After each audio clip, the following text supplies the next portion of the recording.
My name is Guillermo Campuzano. I'm the director of the Center for World Catholicism and Intercultural Theology. And I just want to say a couple words first before we introduce our speaker for tonight. I'm actually going to introduce the person who's going to introduce Memo. We're going to go again, Russian nesting doll style. But first of all, I want to say that this is the inaugural lecture in a series of lectures that we're having during this academic year on Vincentians around the world, and specifically focused on the many aspects of poverty. And so we're having a fascinating lineup of speakers. If you want to grab one of these, you're invited on the way out. It has a full lineup here, but we've got people that are Vincentians themselves or working with the Vincentians all over the world. What's that? Closer to the mic? Okay. So people from Vincentians from all around the world telling fascinating stories and doing incredible things. And this lecture series, I want to mention the next one in the series is Yasmin Kajust, another DePaul alum who's a young Haitian woman working with the Vincentians and homelessness in Haiti.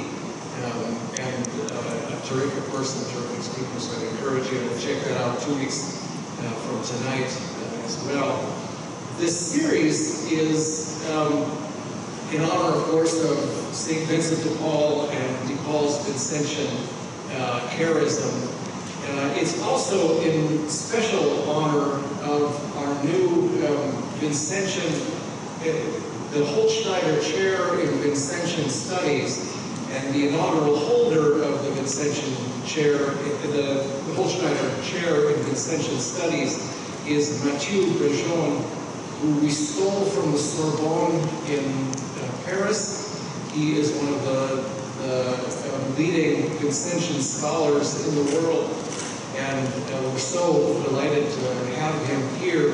He is going to be the capstone at the end of the year in May to give the final lecture in the lecture series. But I wanted to introduce you all to him so that you can get to know him a little bit, and he will introduce Father Memo. But Mathieu, we're really delighted to have him here. He works on Vincentian history, but he's so much more than a historian looking backwards. He's always in dialogue with the modern world. He's done tremendous things on poverty. He's done tremendous things on women in the world and in the church, and always kind of refracting his historical studies through the lenses of modernity. His books and articles are too many to mention. But one in particular I just want to mention, The Intelligence of Poverty, talking about how the poor deal with money. And so opening Vincentian studies out into a wider world. So if you would all please join me in welcoming Mathieu, and Mathieu will introduce our speaker.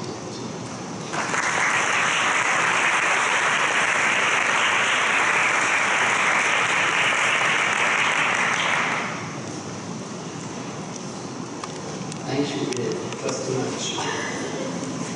So where's the memo?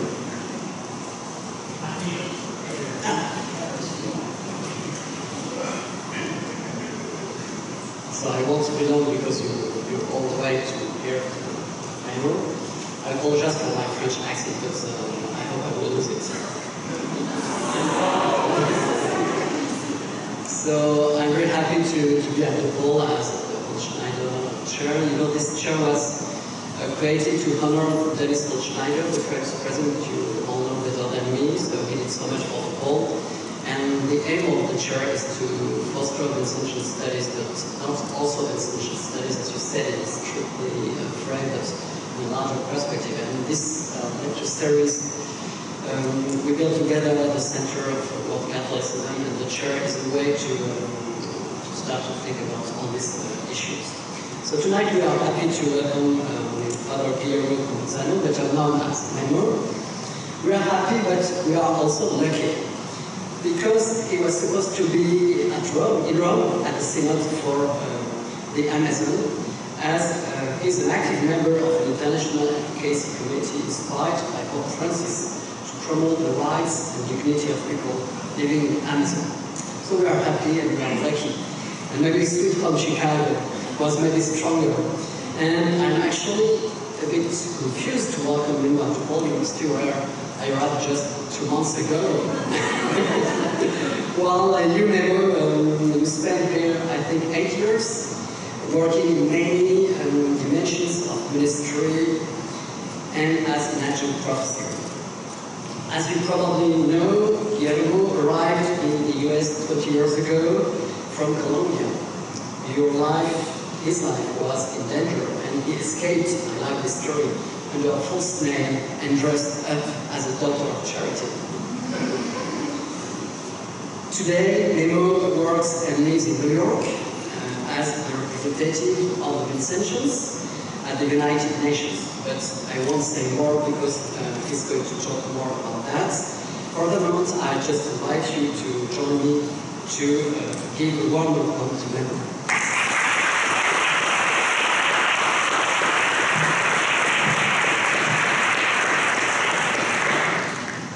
Hello everybody. So I'm back home. This is like being back home. I'm very happy to be here. And I hope you won't fall asleep. It's 7 p.m. after a long day, so let's see how we handle this. So probably I will say, hello! If you fall asleep, you will hear something like that. So they invited me to speak of the work the Congregation of the Mission is doing at the United Nations. Immediately after the foundation of the United Nations, many Catholic-inspired NGOs or religious communities decided to go to the United Nations and to embrace the work of the United Nations. We went to the United Nations in 1992. It was the idea of the Superior General of the community, Father Robert Maloney, who introduced certain new ways for us to understand who we are and what we do in the world. It was during his time that we began talking about the Vincentian family. Until recently, 10 years ago, we would talk usually about the double family, the Daughters of Charity, and the Vincentians, the Congregation of the Mission. But we are actually a huge family all around the world. Many movements, especially lay movements. Our charism was born in the heart of women. Women that serve in charity works in the parishes where St. Vincent was serving. And so we went back to our foundation, found our spirit, and we began talking about we being a family. We feel, we sense that all of you are part of this mission, are part of our identity, are part of this family. So I'm going to talk to you as you speak to your brothers and sisters with simplicity in the heart. The second thing that Father Robert Maloney introduced in his vision of the congregation was the concept of systemic change. He invited the community and the Vincentian family to move from just charity to projects of systemic change. We today think that charity work is essential. It is always going to be essential, but we think that charity work is not enough. We need to do more. And what we need to do is to provoke systemic change, attacking the root causes of poverty. So for that change to be sustainable, in 1992, we decided to engage in advocacy, socio-political advocacy. And so we went to the UN to do that.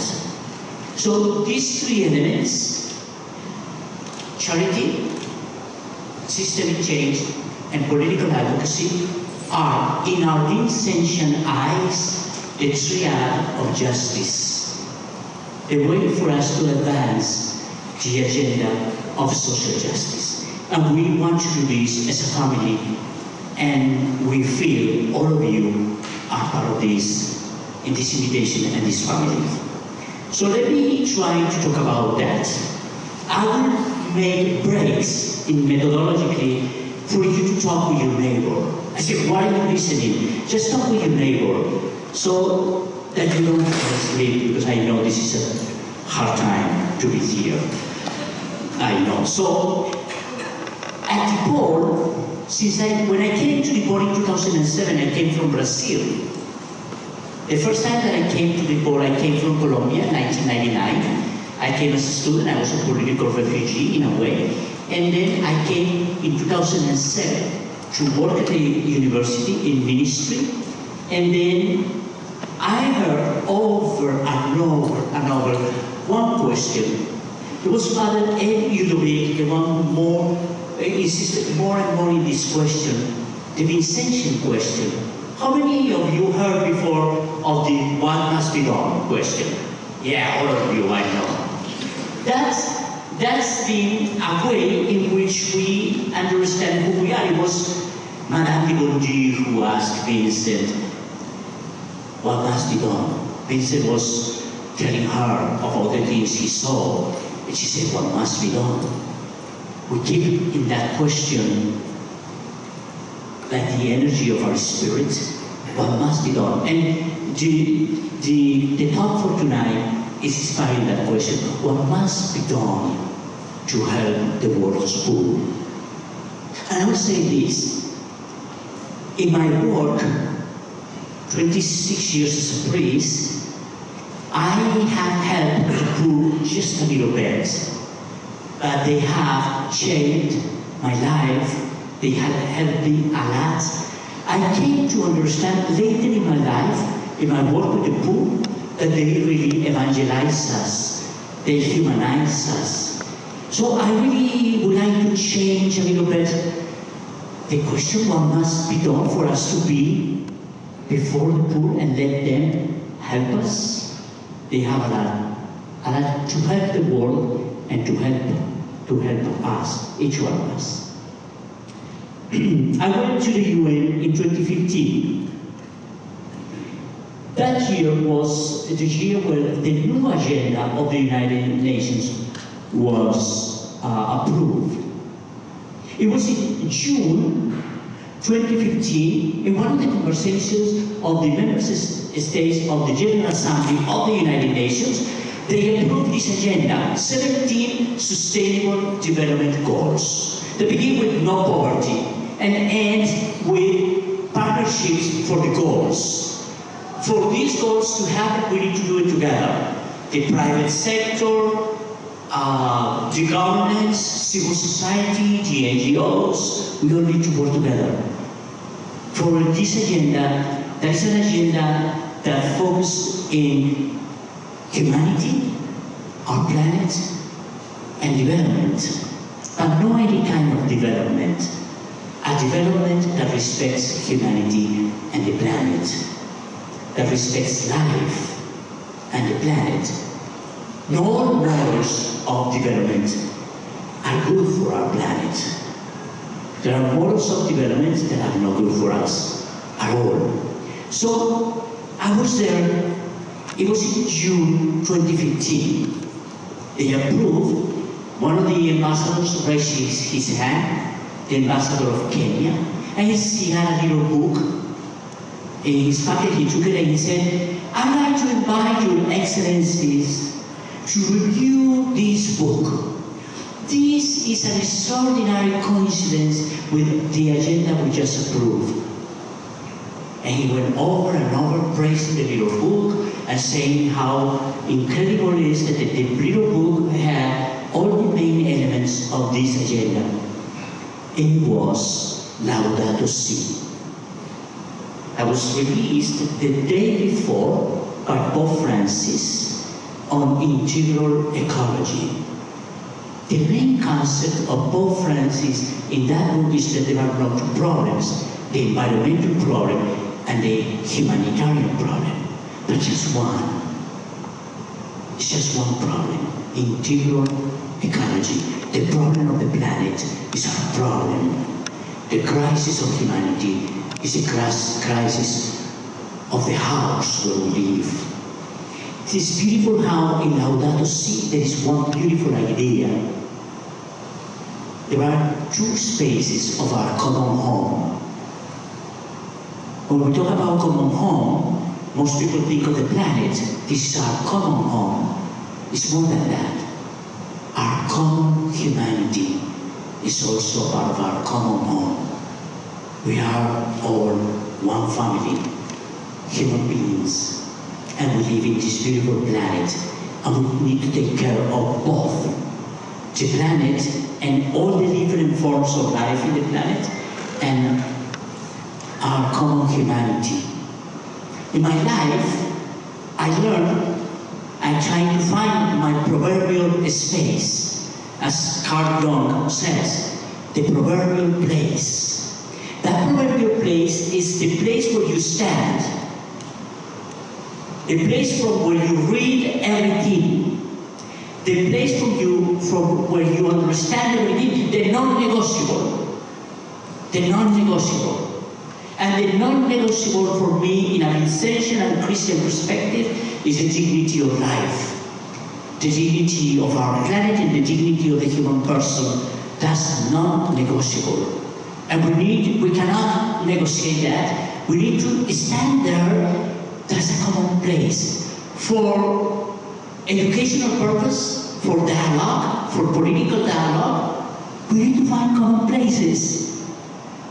Can that dignity of our planet and the dignity of life, the dignity of our lives, can be a common place where at least we agree on one thing. That is non-negotiable. So the course, can we read them just like an exercise in elementary school?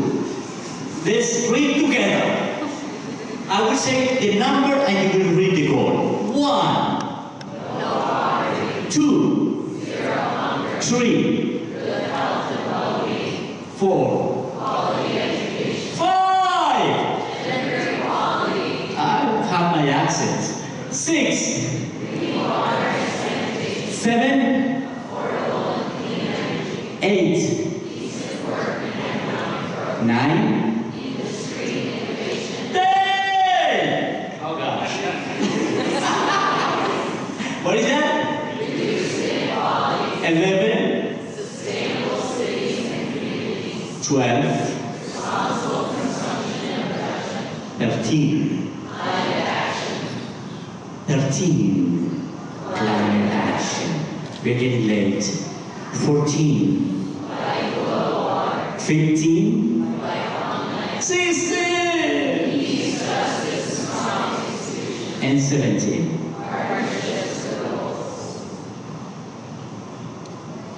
There is an implicit and explicit option in this agenda. It's the option for life, sustainable life. But there is an option for the ones who are being left behind.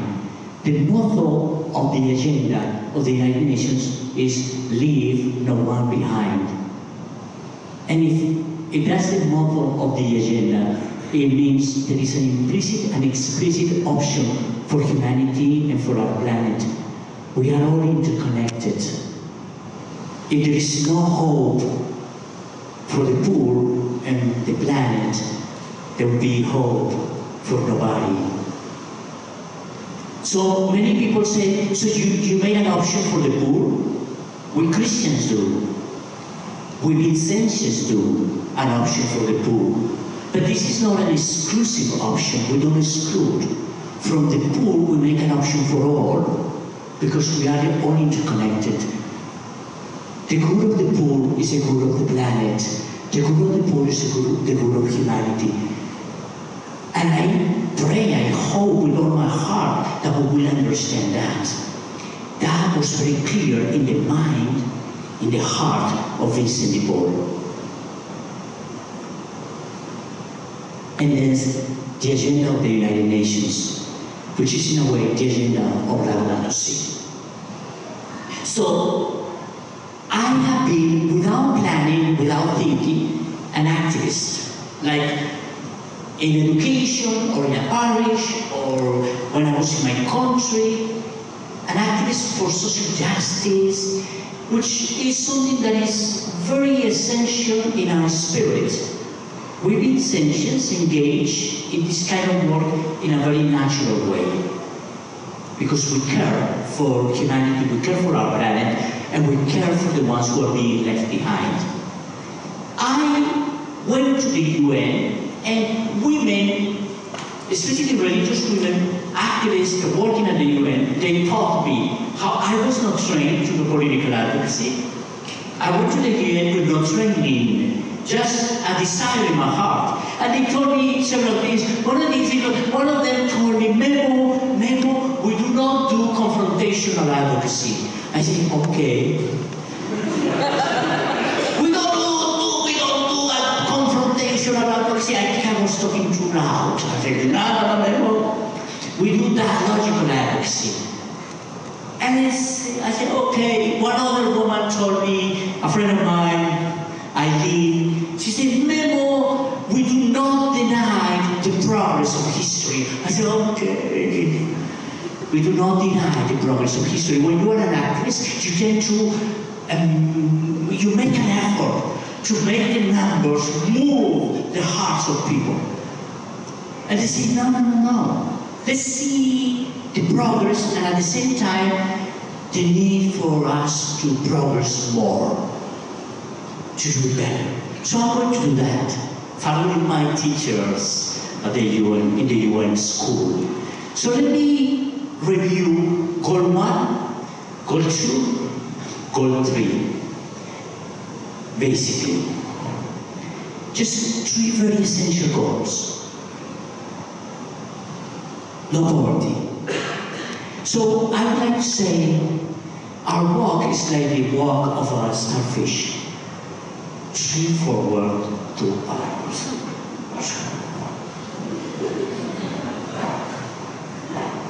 Well, that is horrible. Oh my God. For the ones who love to advance in a bicycle or in a motorcycle, this is too slow. But patience. We are advancing in the right direction. So I went to the UN and I said, no poverty was my first meeting. They began to teach me. And I said, why do we have a goal that we will never achieve? Oh, they said, oh my God, what do you mean? See, eradicating poverty is impossible. And the evidence is in history. The evidence of the eradication of poverty is in history. We have not eradicated the basic dimensions of poverty. We haven't been able to provide food for all. As simple as this. In this society, in this world of trades and abundance, there are 225,000 people who died in a famine in the past, in between 2010 and 2016. They say, what? Yes. There is progress, because in the 60s, it was 17 million. This progress because in the 90s, there were 2 million. And because in this decade, it was 300,000 people. That's unacceptable. If one of you were to light a cigarette here, all of us would scream, get out! Not acceptable. It's not acceptable to smoke a cigarette in this room. When is going to be unacceptable that a human being starves?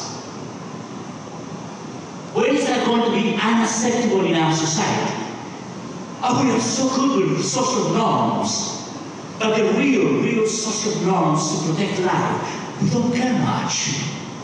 We don't care much. There are things that should be unacceptable in the 21st century.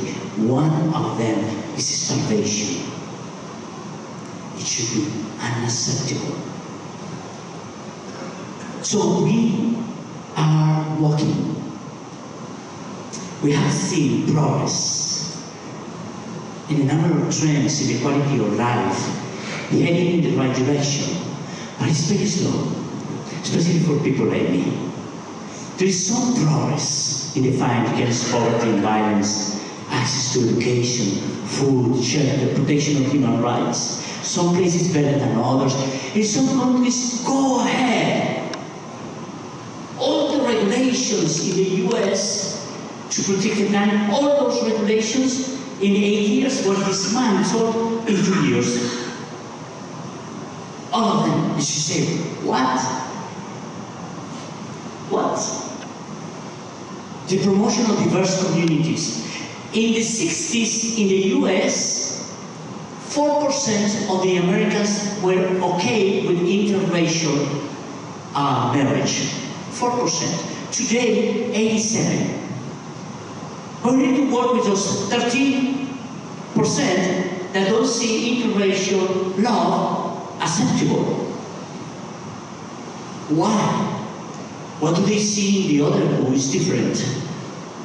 They are unable to see another human being because it's different.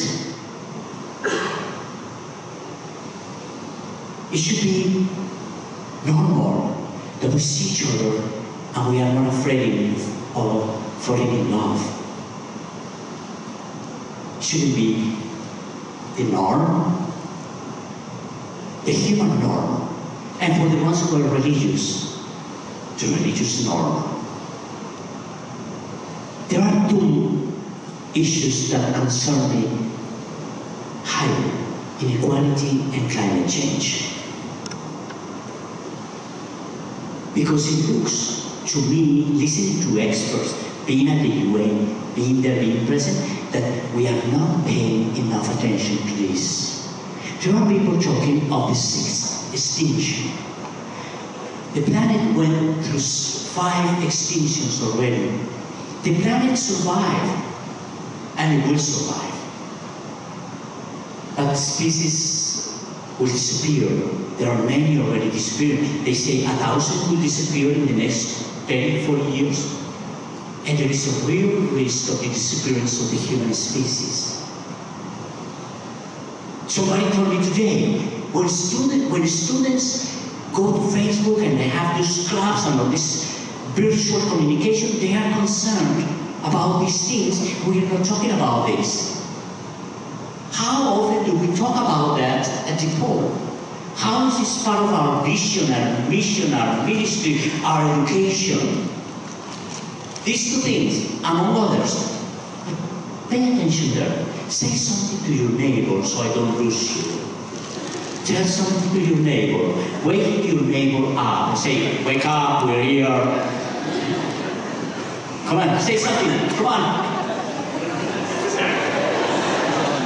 Not much to say. Okay. Zero poverty, no poverty, SDG 1, 810 million people live below the international extreme poverty line, which is so cynical and so scary. 1.90 per day. So if you are under 1.90 per day, you are in extreme poverty. What governments do to show improvement, they move people to 1.91, 1.92, 1.93. Oh God. It's a mathematical game of politicians to describe poverty. But that's the standard. It's the measurement they use, which for me is not understanding at all. Not even the agenda they put together, which is a multidimensional understanding of poverty. That's beyond the 1.90 per day. I'd like to see some of us surviving with 1.90 per day. That's going to be difficult. especially when you pay for a coffee. How much? $5 for a coffee. But they set this agenda most of the time thinking in the global south. So what would be the standard for the first world in a country like America, the US? I don't know. What would be the minimum? And I know there are conversations now, there are elections. Politicians suddenly care about the minimum wage. And now they care because women are getting less of the minimum wage or less than men in the same work. But we think that the problem is in Africa, because women have not the right to inherit anything. The problem is everywhere. It's the way we see each other. It's an anthropological problem. It's the way we see each other. Zero hunger. So the challenge is that everybody, 100%, have access to adequate food all year round.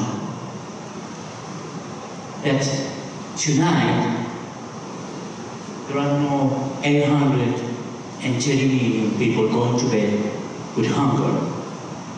I work with students at DePaul. I told them to be moderate or not to use the word starving. There were students who would tell me, "Memo, I have to go, I'm starving." I usually would stop the student and say, "Really? Are you starving? Have you seen somebody starving?" Because I have seen people starving. You don't look like you're starving. You're just a little bit hungry. That word belonged to them, not to us. The word starving belongs to them. That word belongs to them. It's exclusive.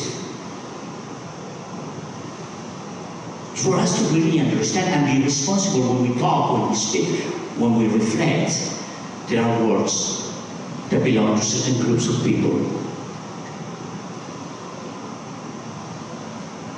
They say that we are improving because we are overcoming non-infectious diseases.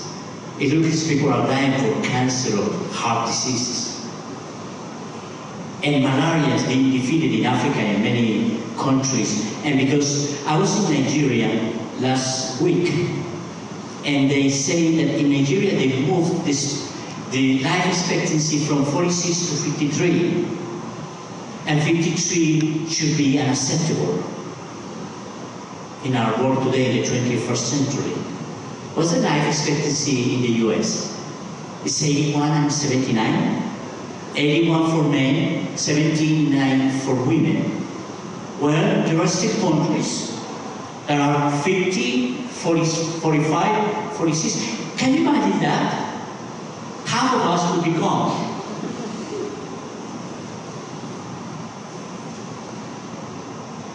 Really? But the thing is, do we care? Do we care? Environments. There were about 15 battle-related deaths in Africa in 1993. So that fell to 90,000 in 2016. The world total is higher today than it was in 1993 because of the war in Syria. Who's talking today about the war in Syria? This week we are talking about the war in Syria again because Turkey decided to attack the Kurds in the borders with Syria, but nobody cares about Syria, or Yemen, or Somalia. And who cares about us?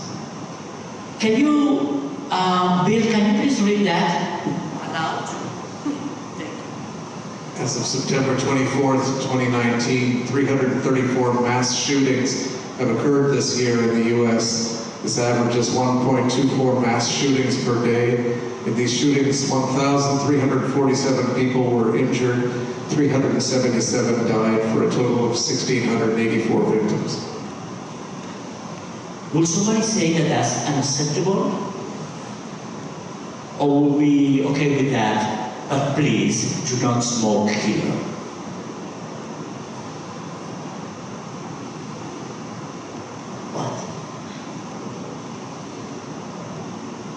We're okay with that, but in this building we do not smoke because it's bad for our health. Oh, okay.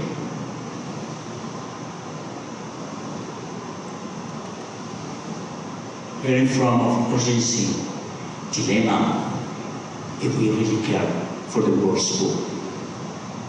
The ones who really care for the world's poor, like Vincent de Paul. So Vincent de Paul said once that to help the poor, you need to run as you were going to stop a fire. He had inside his heart the sense of urgency and the sense of dilemma. The Vincentian spirit is a sense of urgency because Vincent de Paul cared. They would care. 55% of the world's population have no access to social protection. And we are adding new elements to the definition of poverty.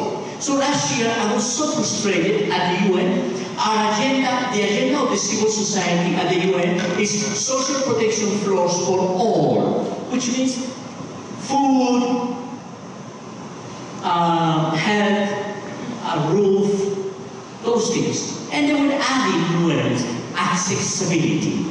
Today it's poor the ones who have not a computer, no access to internet. We haven't been able to define the basic trends of poverty, and we are adding new elements. The distance between rich countries and poor countries in fighting poverty is growing, the gap is growing, because we have access to technology here, they don't.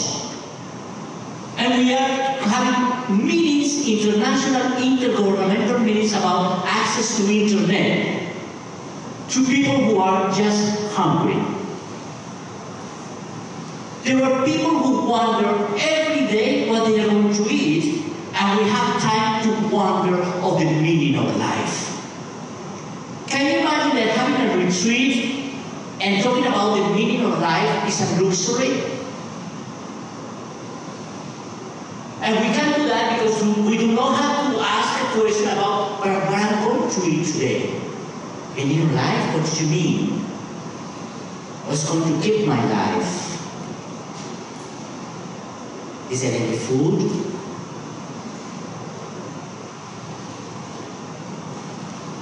Who are the world's poor today?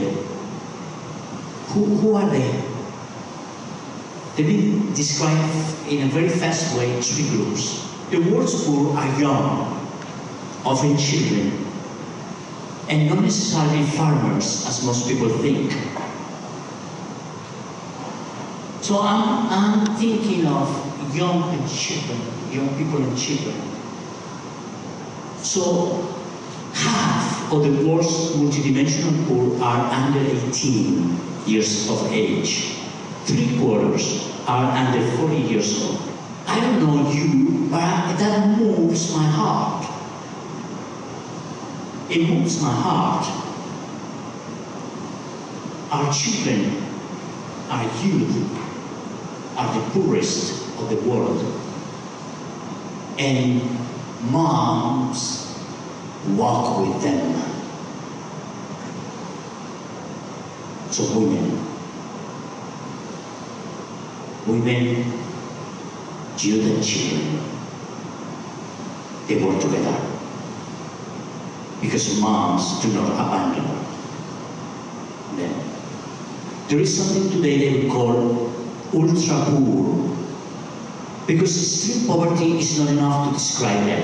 The reality of 400 million people, out of the ones we are mentioning, 800,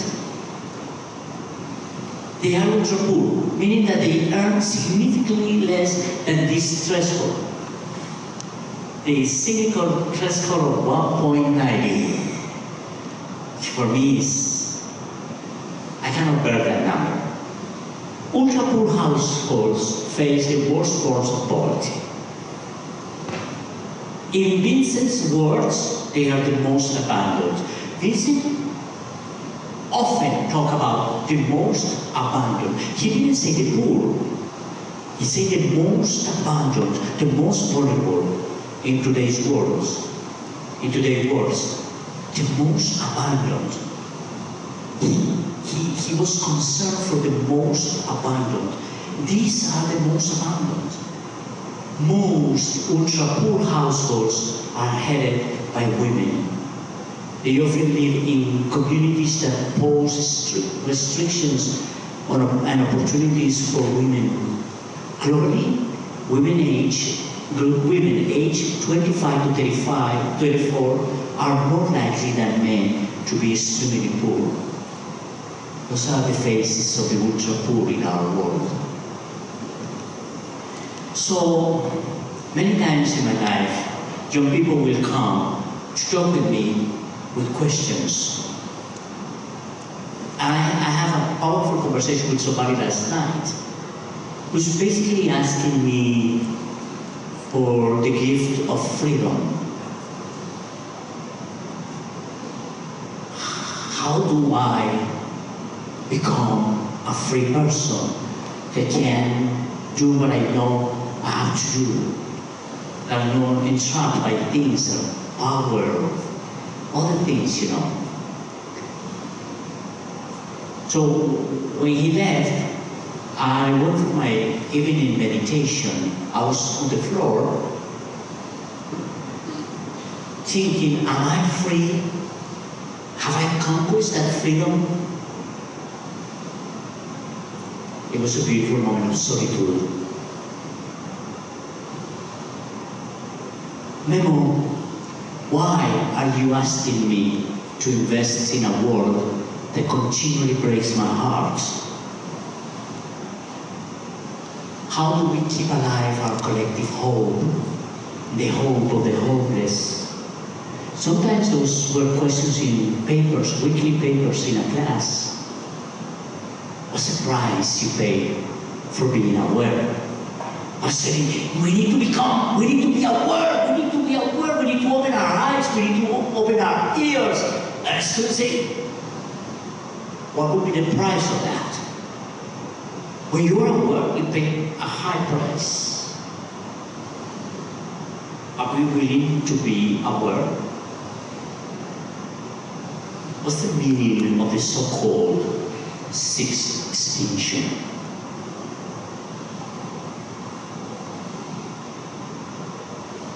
My questions for me and for you.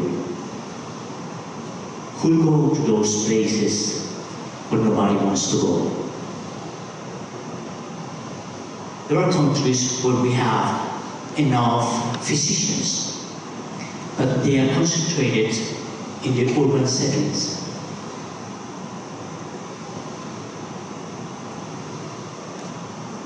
If you want to have a physician, you need to move from the countryside to the cities. Rapid urbanization, which is one of the biggest problems in Africa, Asia, Latin America, is forced by simple things. Who will go to those places? In a missionary work, are religious of today, priests of today, ready to go to those places? Or do we want to stay in the city? Beautiful parish like St. Vincent. Much better. We'll go. Are you willing to move out of your geographical and existential space? It's more than geographical. This is usually a consequence of somebody who is moving from this place. The way you see, the way you understand, the way you oversee everything, will be we willing to move out of that comfort zone where we live and see something that is more than us, bigger than us. Have you heard the cries of life? Have you heard the cries of our planet? Are we too distracted to hear the cries of life? Many people ask me, where should the Vincentians go? Where should the Vincentians go today? I say, wherever life is crying. Where should the church go today? Following the directions of the cries of life. Exodus chapter 10, chapter 3, verse 10. God heard the cries and came down to free them. Well, when have you been in a geographical or existential periphery of the world? What happened in that periphery? Having my own peripheries and other peripheries, and they slowly help me to become. Am I satisfied with the person that I am today? Not at all. I won't give you details. I know you want it, but we will have another conversation about those things.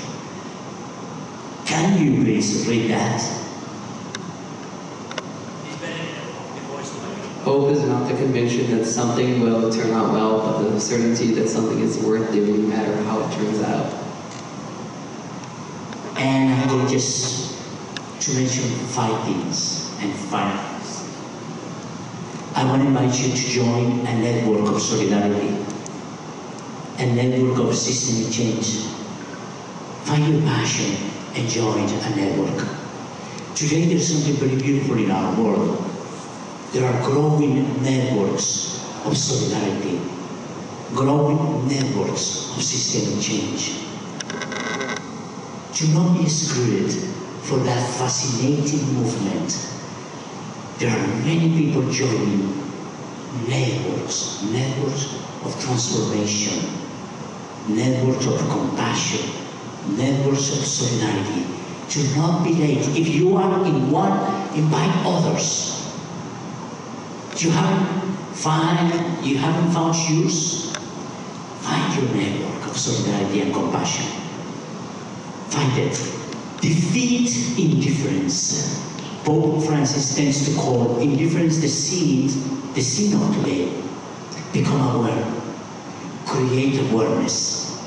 Embrace a lifestyle of a person of awareness. So it's something as simple as do not use plastic. Because you're aware. If people say, why are you using plastic? And you say, because I am aware. I am aware. Share the food before you throw it. And somebody says, why? Say, because I'm aware. Defeat indifference, becoming aware of simple things. We don't want and engage collectively in social transformation because social transformation won't happen if there is not a personal transformation. A personal transformation. The personal transformation is what we are not willing to do. Do not be afraid. Go and help in the peripheries of life. And those peripheries of life are very close. Very close. Very close. You don't have to go that far. The peripheries of life are everywhere. Somebody saying, help me, it's in the corner. I was once at the UN in a high-level discussion on homelessness. And I came out of the meeting, and there was this man there sitting on the ground asking for food. So I immediately realized, I became aware. I said, I just have a meeting about him. Where was him in this conversation? And so I said, do you want to have lunch? He said, okay, yes. I said, where do you want to have it? In my place or in your place? He said, I don't know if I have a place. I said, I'm okay with that. Do you want to have it here? I'm willing to sit in your place. So we bought food and we ate together on the sidewalk. outside one of the buildings of the UN. I don't know, he was invited to have lunch before. He was so excited, so happy. He said that most people don't look at my eyes. Most people are afraid of seeing me. He said, most people don't see the person that I am. Simple things. And I work with the Doors of Charity at the UN. They're so good. They always see. They always see.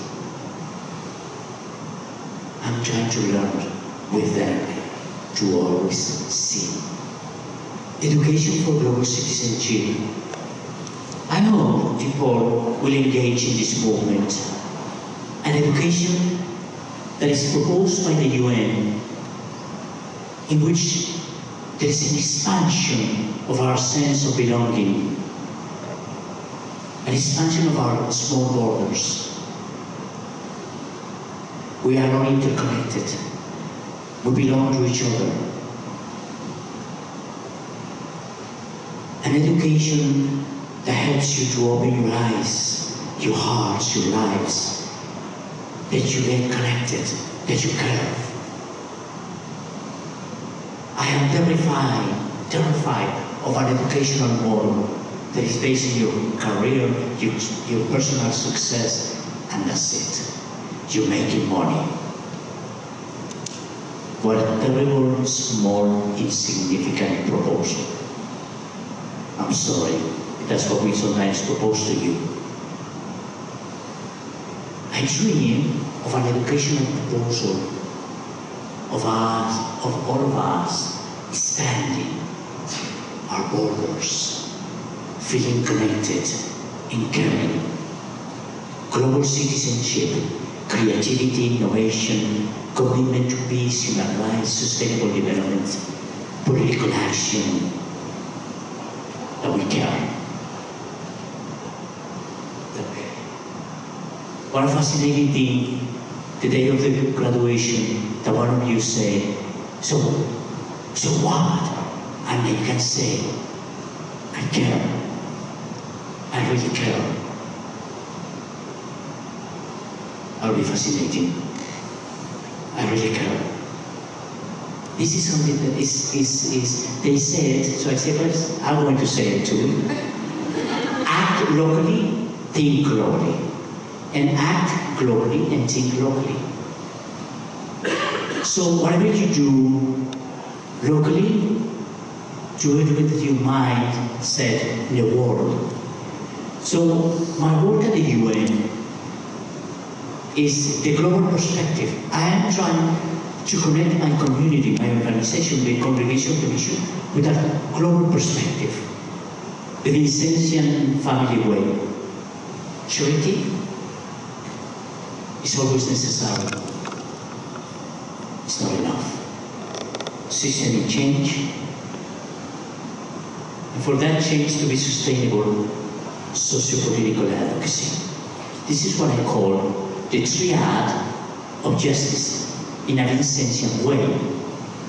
And is the sense of collaboration, in the sense of family, moving beyond our borders.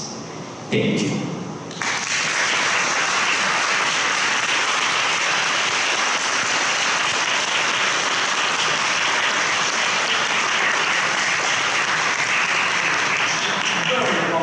So we have some time for that's what everybody says about you, we're punctual. Yeah. And we have time for questions. So please. Okay.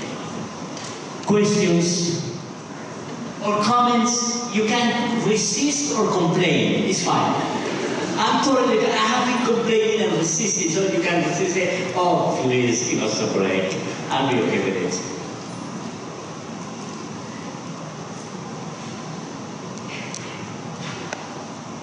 Yes. My question is from the last part of the lecture. Yes. You think locally and you act globally. On the other hand, you think globally and act locally. Yes. The final analysis of it, after thinking and acting, what has that got to help? What are that going to do with helping the poor? Because as you said, it is not just helping the poor, but helping the poor to help themselves. Yes, exactly. Thank you very much. Don't do it for them. Do it with them. Empower them for them to be able to do it. Help in the transformation of structures so that the poor can be agents of their own transformation and liberation. We are, in the spirit of St. Vincent, that's what we believe. The poor are agents of their own transformation, and they are agents of the transformation of the world. There is one word that was introduced in the liberation analysis, is the word praxis, that connects thinking and acting. Praxis is the word that puts together thinking and acting, acting and thinking. We at the UN, and that's something that I learned in advocacy at the UN with my teachers, usually women, we do not advocate for anybody. We do not, I have never said in more than 20 years that I am the voice of the voiceless, or that I want to be the voice of the voiceless, or that I want you to be the voice of the voiceless. No, no, no, no. Let the voiceless find their voice. Let the voiceless speak. Let them tell us. They have something to tell us, not just about them, about us, about our planet, about humanity. I have found wisdom in indigenous people coming from the Amazon to speak at the UN and telling us of the wisdoms that are necessary for sustainable life. Yes. So thank you very much. Yes. Very basic question. What do you do every day at the UN? Do you want my full schedule? 6 a.m. I wake up. So we do several things. So advocacy is a fascinating work. So since advocacy is dialogical and relational, we tend to find missions, permanent missions, and people in those missions who are working in issues that we are interested in, and we work with them. But we do this in committees. Civil society, the UN has three main bodies. The three main bodies of the UN are 193 member states. So many places around the world, people say, my God, Memo, what are you doing there? There's a broken institution, blah, blah, blah, blah, blah, blah, blah. And I say, you're totally right. The institution is broken because the institution represents all of us and the leaders we elect. To the UN is represented for all the leaders we choose. So the representative of the United States at the United Nations is Donald Trump, who sends an ambassador. So the US didn't sign the Migration and Refugees Compact that we discussed for 2 years, and that was signed by 156 countries. Well, it's a self-determination of countries. All countries, member states of the United Nations, they have a principle. I am a member of this organization if I can determine myself. Self-determination and no intervention in internal issues. That's a basic commitment of all of them. So the member states, they are the ones who signed declarations, who do global policy, agreements, like the agreement in Paris. And then the Secretariat and all the agencies of the UN that work for them, so the channel for execution, and then the civil society. We decided to be there because in the UN chapter, number 17, it says, we the peoples. We the peoples of this planet. So we are there. Because so many times governments do not represent all the peoples, it's just groups of peoples. Unfortunately, many governments only represent parties and not nations. The patriarchal system, political system, and the system of parties is collapsing everywhere. We are seeing that in the US, the inability of two parties with full power to engage in conversation for the common good. What? It's not the good of a party. It's not the good of half of the country. It's for the common good. Can you please engage in conversation for as long as it takes? That's your job. That system is failing. And when we elect our leaders, we need to think about it. Who really care for the common good? The common good. So, those three parties interact with the private sector, which is in and outside the UN, to advance the agenda. So what we do, we are members of committees, subcommittees, working groups. We visit embassies, we talk with them. We go to intergovernmental conversations. We are invited to engage. Sometimes, if we are experts in a specific issue, we are consulted. We produce documents, we do research, we create data. In the past 2 years, the Vincentian family decided to work on homelessness. We created a working group to end homelessness with 36 other NGOs. I am the chair of that group. Because of our advocacy work, the UN decided to make homelessness the priority theme of the social discussions next year. We are right now working on a declaration. When the countries will come for the meetings to discuss a declaration, we already have a proposal of a declaration that we will negotiate with them. Individually and collectively, we will be knocking on doors and saying, that's a group that's being left behind, the ones who are on the streets. We care for them. There's only one city in the world where homelessness was defeated, Helsinki. We're using Helsinki as a model. Best practices. The Institute for Global Homelessness is at DePaul University. It's our key partner for research, for investigation, for analysis, for advocacy. We're working with DePaul, advancing the agenda to end homelessness. We think it's possible, and we think that home first, and then we can talk about everything. But when somebody is in the streets, they do not have an address, they do not have an identity. Who cares about their health? They cannot even be found.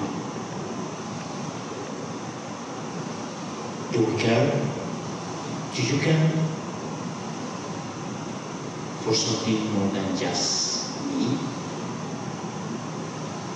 So we do all those things. And we have fun. Good lunch, chat. I have in my office an Austrian intern. He came this year. He's a Niagara student and graduate. His name is Lucas. And he said, you're working hard. And he said, and I'm having so much fun here. And there are other 2 people working there with me. So we do what we can. So Memo, you're a Catholic priest. I am. And you represent a religious order. What difference does it make for the work that you do that you're a priest? What does Jesus have to do with all this? The Jesus question. So look, many times students at DePaul University, I was a professor here, and I taught in religious studies. Hosted, the director of religious studies, was gracious enough to me. He would call me at the beginning of the year and say, what are you teaching this year? And I say, what did you have for me? He said, no, create your class. Do you like creating classes? create a class. So I would create every year a class. I created different classes. And many times in those classes, the students, atheist students will come. They will usually sit in the front. They knew about God more than I did. Oh my God, it was so good. And they would say something like, can I be in your class? I say, why are you asking? Because I'm atheist. They say, oh, this class is about God. How can we talk about God without having you here? We need you here. And we're going to talk about God. We need somebody who do not believe in God. Welcome, brother. Welcome, sister. And many times they ask me, the students ask me personally or publicly, so your praise, if I prove to you that there is no God, I prove to you that there is no God. You spent 35 years of your life serving God, and one day somebody proves to you that there is no God. What are you going to do with your life? And what happened with all those 35 years? Terrifying. I went home with a crisis in my faith. I will be on my bed saying, oh my God, I hope you are there somewhere. And I came to this personal conclusion that I'll try to do my best in my existence. And I'm a broken human being and not exemplary in any way. But I'm trying to do my best to live my life in a certain way that is meaningful with or without God. And that place in which with or without God come together is this. There is God. I believe that there is God. I believe in God. And I think that God cares for what He created, life, the planet, humanity, all forms of life. If there is no God, and somebody proves to me that there is no God, fighting for that is meaningful in itself. So yes, I do it because I'm a Christian. I do it because I believe in Jesus. I pray every single day. I do not have any certainty. Faith is not about certainty. Faith is uncertainty. I have questions. Sometimes I have doubts. I learned from a friend. I told him I'm having doubts. I don't know. I go to pray and I don't know. God, are you there? And he said, do not stop praying. Be there. Being there is enough. So yes, I continue to pray. I believe in prayer. I believe in meditation. I believe in communion. The basic principles of the Christian faith, I believe in them. A table of inclusion, where there is bread for all. I was in a community in Brazil, in a very poor community, and we said, your kingdom come. There was this woman who took me in my arm and she said, when? I said, what? She said, when is that kingdom coming? I've been praying, I've been waiting. I'm losing my patience. When is the kingdom of God coming? I've been in poverty all these years. I continue to hope and to wait, but I'm losing my hope. So I hug her, say, let's pray together. Your kingdom come, and continue to pray. Your kingdom come. I told students on Sunday Mass, this Sunday, I say, please do not stop believing. If believing is just in your hands, believe with your hands. So many times I have believed only with my hands.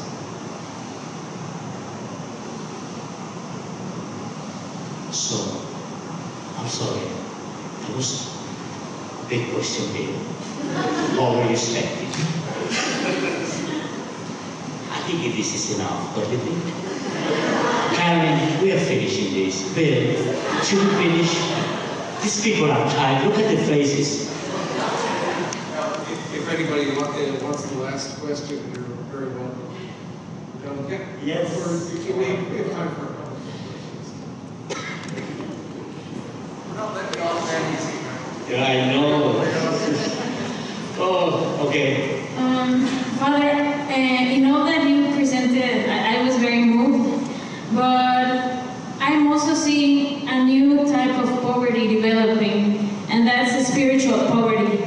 Because I see that people, well, here in the States compared to Latin America, from where I'm from, they have shoes and they have to eat, but they have stopped asking that question: is there hope? Am I worthy of being loved? They stopped asking. So what can we do to address that kind of poverty? The spiritual poverty that also, I don't want that when we achieve the goal of having everyone with a better life, they now get into the track of consumerism and leaving the poorest behind. Like, how can we address that also? Okay. Thank you very much for the question. So, there is one thing. We religious people tend to be very judgmental morally. We tend to judge others morally. So I try my best not to judge morally anybody. So that's very important. So because it's telling them you're wrong, I'm right. That creates a gap between them and us that is not good. I have found in the Vincentian way, and this is something that Vincent de Paul did intentionally. He was very good at doing this. He will bring them to the pool, and the most important questions of life will arise from the heart. They will come in a natural way. I've seen people asking me this question, people with means telling me, why are they happy? They don't have any team. Why are they happy? I've seen more joy in the life of the poor than I have seen in the words of abundance. And so many times you are with them and you say, why are they happy? Why am I feeling so miserable? And they don't have anything. Why are they so happy? So the answer in a Vincentian way is from the place of the poor. They will help us. So people say, when you make an option for the poor, do you exclude the spiritually poor? What do you do with the spiritually poor? Do you know what was the first time that I heard that question? What's your name? Irene. It was in my first year in the seminary. There's a conversation of the spiritually poor and the physically poor. So the question was, our option is for whom? I say our option is for all, but we do it from the place of poor. Because in that place, there is an answer for all our questions. And that's what Vincent said when he said, they evangelize us. They chose the meaning of life when life has no meaning at all, because there is nothing. Nothing. Magdalena. I was in the second year in the seminary, and the priest in the house told me, you have to go on Saturdays and spend your life with Magdalena and with her 3 children. One was 17, the other was 11, and the other was 8. I said, what do I do with them? He said, you need to bring food, cook with them, be with them, spend your day with them, be a male figure for the children. I said, okay. So I began going on Saturdays. It was part of my apostolate in a very poor area, in a very violent area in Medellin City. My formators had the intuition that the poor would provide something in my education that the seminary was not able to provide. So they sent me to the house of Magdalena, and when I see the house, God, 41 meters square, a bed, for the four of them, something very small, something very poor, in a very violent neighborhood. The daily waters were passing in front of the little house, like whatever it was. One Saturday, I went with my rice and my tomatoes to prepare lunch with her. She was on the bed with the two younger children. Clearly sad. So she said, Magdalena, it's 9. What's she doing on bed? She couldn't speak. Saying to the boys, so the oldest told me, Memo, they killed my brother. Last night they killed my brother, who was 17. It was the only hope. The only hope for her. It's the only hope. So I went to bed with them. And not for solidarity, I was defeated. So deeply sad. He's 17, I have no words. He was my friend. They were becoming like my family. I was absolutely defeated. So stay there, in silence, the four of us. So suddenly I say, Magdalena, we have to go for him. They will give it to us. We need to bury him. Oh God. They taught me so much of resilience, joy from no reason.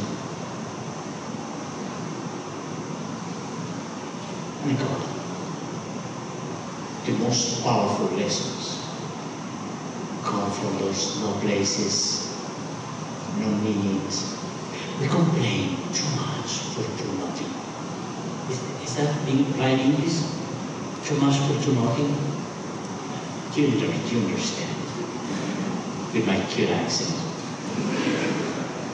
We complain too much for no reason. So they told me, they have taught me so many things. Forgiveness. And final story, Bill, and I close. In the times of Pablo Escobar, I was living in Medellin. The cartels will train children, 15, 16, 17, to be leaders of small groups that have the task to tax the businesses, tax the houses, and kill people who were resisting to pay the taxes to the cartels. There was this boy who was 16, a bright leader, was a natural leader. He came home with a jacket, and then he came with a motorcycle. And Martha, his mother, she said to him, "You're in bad business." He came and promised, "I'm going to change your television and your..." She said, "I don't want your money, I know what you're doing." She became one of them. "Please, Jose." They began fighting. And she said, "You can leave, I don't want you here." She said, "I'm not leaving. This is my house. I want to help you." She said, "I don't want your money. That's any money. It's bloody money." And she said this to him, "I promise you, you're going to die the same way. The day they kill you, I won't go for you. You will die alone. I promise you." She was so angry. One day, she was home. It was 6 a.m. She heard that he was going out with children. That was something, he was going to do something bad. In the morning, they waited for the businesses to open. The little store, the little businesses in the neighborhood go for the taxes, they don't pay. They will go the day after and they will kill them. Or threaten them or whatever. So 6:30, 6:40, she heard noises in the neighborhood, people talking and going, and she heard a noise. She was on her bed. She knew something happened. But she was paralyzed with terror. So that suddenly she heard on the window, Martha, Martha, Martha, your son. Here she is in my house, talking to me the same day, in the afternoon. She went to the seminary. I was in my first year as a priest. She looked for me, somebody sent her from the neighborhood, go and talk with Father Memo. She went to the seminary looking for Father Memo. I went out. I said, okay, and she said, Father, I'm here to confess for my son.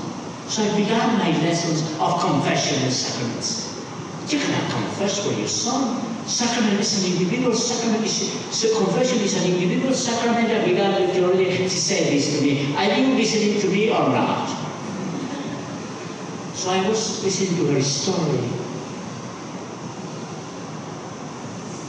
Martha, Martha, Jose. So she, as she was, in her pajamas, ran in the streets. Run. You're still alive. She hurried. Say, Jose, die, my son, die in peace. I'm going to confess today for you.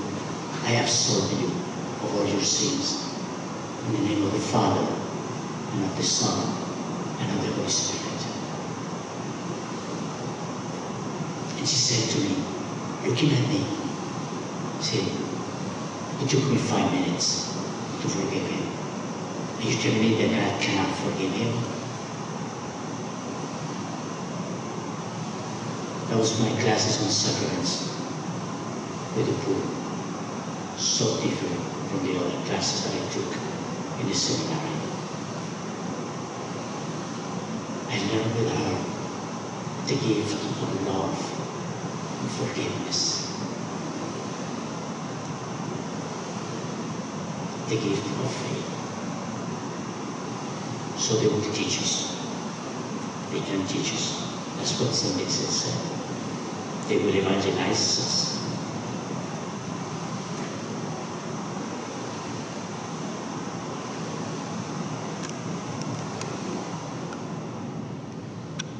Please join me in thanking Brother